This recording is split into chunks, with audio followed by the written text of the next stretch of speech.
Bonjour, je viens vous présenter aujourd'hui une nouvelle vidéo qui m'a été demandée par une abonnée. Donc quand je vous ai présenté la vidéo sur mon marché de Noël, il y avait des petits porte-chèques. Donc je vais vous expliquer rapidement comment j'ai fait. Alors je m'étais servi de vidéos que j'avais trouvées sur internet. Je ne suis pas capable de vous dire exactement le nom, je suis bien embêtée de la personne qui a partagé ce tuto. Mais voilà, je m'en étais largement inspirée. Alors, ce qu'on va faire, donc là j'ai récupéré une chute de papier donc qui fait 30 et demi, hein, vous savez comme sur les blocs habituellement. Et donc pour ce porte-chèque, on va prendre 16 cm de large, sachant que la largeur c'est vraiment selon votre convenance. Donc voilà, je vais venir couper à 16. Hop, voilà. Et voilà. Donc on a 16 cm, 30 et demi. Alors, on va venir pointer. Hop. Je place mon réglé. Je viens pointer à 6. Je viens à 15. Ensuite, un petit peu particulier à 23,8. Et c'est tout. Je reviens faire la même chose ici. Vous allez voir que c'est très simple à nouveau. Donc 6. Hop, je suis un peu trop près. 15. 23,8. Et voilà. Alors, moi, ce que je vais faire, c'est que j'utilise cette petite, la petite perforatrice de chez Action. Hein. Alors, cette perforatrice, vous la placez où vous voulez. Moi, je sais que j'aime pas trop quand c'est pile poil au milieu. Donc, en fait, c'est pour faire une petite encoche. Donc, vous allez venir à cet endroit-là et vous perforez comme vous le sentez. Voilà. Aussi simple que ça. Ensuite, on va venir plier là où on a pointé tout à l'heure. Donc, 23,8. Je viens avec ma pointe, faire un pli. Ensuite, à 15. Voilà. Ensuite, celui qu'on avait marqué à 6. Et voilà. Et notre carte est prête. Alors, on vient plier. Ouais, allez, on va mettre les petites fleurs les plus légères à l'extérieur. Donc là, c'est un papier recto verso.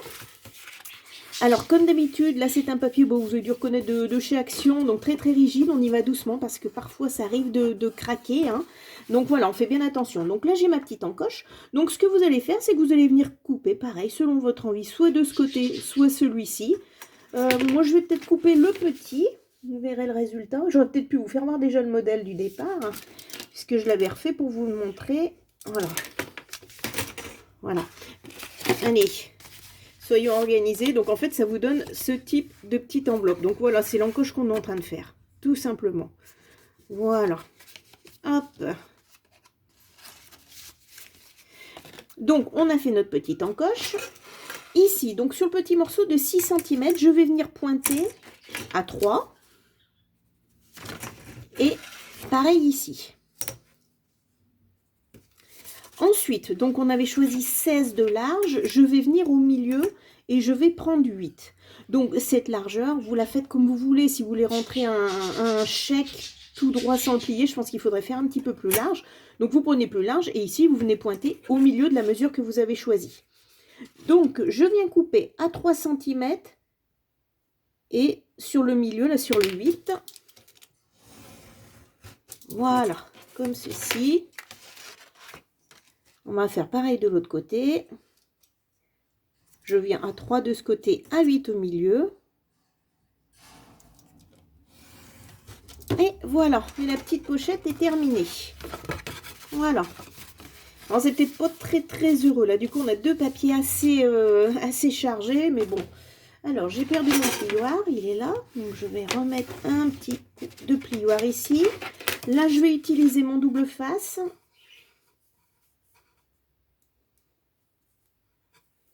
Voilà, et je viens scotcher ici sur les deux côtés.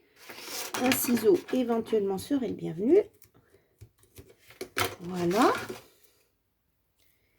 Et ici. Voilà. Allez.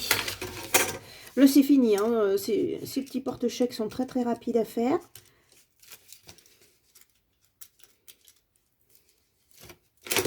Je viens replier.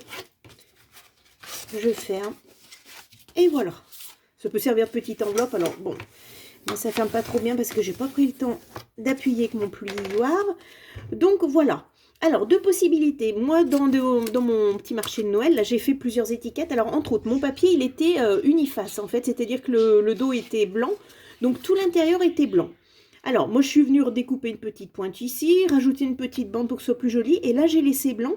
J'avais simplement mis des petits tampons. Et je trouvais que c'était bien parce que du coup, ça permettait d'écrire un petit mot à la personne à qui on offrait le petit chèque, le petit bon cadeau, etc.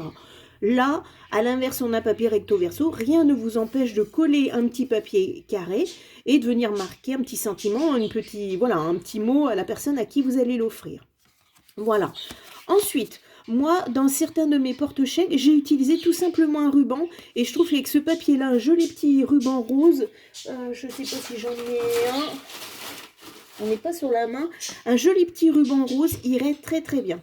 Alors, ce que je vais vous faire voir, c'est si vous voulez, alors là c'est pareil, là j'ai fait uniquement pour la vidéo, parce que pour moi c'est pas très très heureux ce choix de papier, mais si vous voulez, c'était la chute de celui-ci, donc c'est pour ça que je l'ai réutilisé pour vous le faire voir. Voilà, c'est comment faire en fait ce petit anneau. Voilà, je vais vous donner les mesures, rien de plus simple. Hein. Donc, dans la chute de ce papier, on va prendre 3 cm de large. Alors, je pense que ruban, on peut aussi mettre de la dentelle hein, sans aucun problème. Donc, je prends 3 cm de large. Voilà. Je viens couper.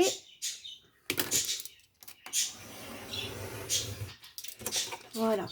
Sachant que notre petite enveloppe, au final, elle fait 9 cm. Hein. Voilà. Donc, ici, je viens couper à 20.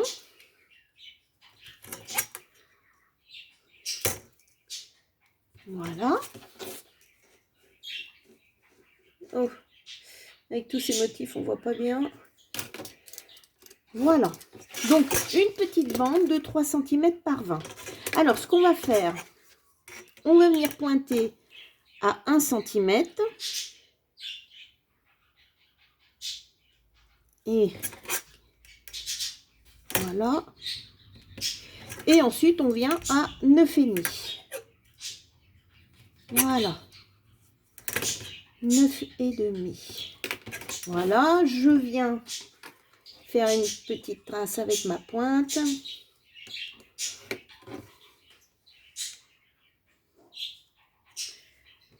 Voilà. Moi, je vais venir le plier, non, dans ce sens-là, avec mon enveloppe. Mais bon, ce sera pas très, très heureux. Hein. Honnêtement, c'est vraiment pour vous montrer. Donc, voilà, je viens plier, mettre un petit morceau de double face pour tenir tout ça. Voilà. Bon, ça va être très chargé, là. Hein. Fleur sur fleur. Donc, je viens le positionner. Et voilà. Alors, je vous invite à aller voir. Ouais, voilà. Bon. C'est vraiment pour la tenir fermée. Une bande blanche, une bande rose, violine aurait été beaucoup plus jolie, serait beaucoup plus tranché. Dans ma vidéo sur mon petit marché de Noël, vous verrez que ces bandes-là, je les ai décorées. C'est-à-dire que, par exemple, on peut venir poser une petite plume. On peut venir, qu'est-ce que j'ai sous la main? Poser des petites fleurs.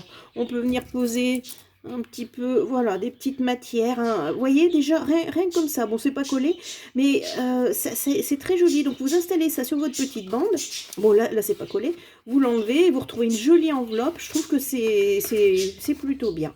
Voilà. Donc, je vous dis, soit un petit ruban comme ça cartonné, soit un ruban tout simple, soit de la dentelle. Différentes façons de fermer. Après, au pire, moi, j'aime beaucoup aussi tout ce qui est velcro. Ou si vous avez des aimants, rien ne vous empêche de placer des aimants pour la tenir fermée. Voilà. Rajouter, décorer, enfin voilà, c'est du scrap, donc c'est vraiment la liberté de créativité. Eh bien écoutez, j'espère que cette vidéo, ce tuto rapide vous aura plu, je vous dis à très bientôt, au revoir.